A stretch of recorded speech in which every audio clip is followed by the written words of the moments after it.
KPU Murah terus melakukan berbagai persiapan jelang pelaksanaan Pilkada serentak pada 23 September mendatang. Salah satunya tahapan pembentukan petugas PPS Kelurahan dan Desa di wilayah Kabupaten Musirawas. Saat ini, KPU Musirawas tengah melakukan perekrutan petugas PPS Kelurahan dan Desa, di mana jumlah petugas anggota PPS yang dibutuhkan setiap desa sebanyak 3 orang. Sehingga dari 119 desa kelurahan, jumlah keseluruhan petugas PPS yang dibutuhkan sebanyak 597 orang.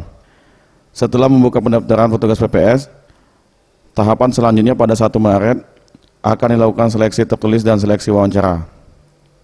Nanti yang lulus seleksi tertulis baru nanti akan ikutkan seleksi wawancara, baru nanti kita menetapkan 3 besarnya seperti itu. Setiap desa kita butuh 3 orang.